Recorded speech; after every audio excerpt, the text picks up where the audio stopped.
Welcome to Pindar Poetry. We hope you learned something new.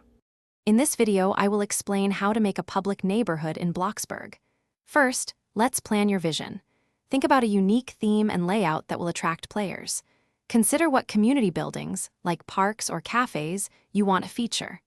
Don't forget to map out your roads, pathways, and inviting open spaces. A solid plan ensures a cohesive and enjoyable experience for everyone visiting your neighborhood.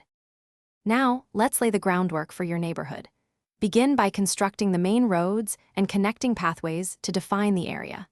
Strategically place public utilities like streetlights and trash cans for functionality and aesthetics. Remember to designate clear plots for future community buildings and individual homes. This structured approach helps create an organized and welcoming environment for all players. With the infrastructure in place, it's time to enhance your public spaces.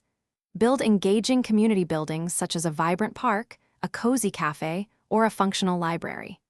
Incorporate decorative elements like lush trees, comfortable benches, and elegant fountains to boost appeal. Always ensure easy access and clear signage for all public areas, making your neighborhood user-friendly and inviting. Finally, it's time to open your amazing public neighborhood to the world. Set your plot to public and invite your friends to explore your creation. Consider promoting your neighborhood on social media platforms or Bloxburg community forums to attract more visitors.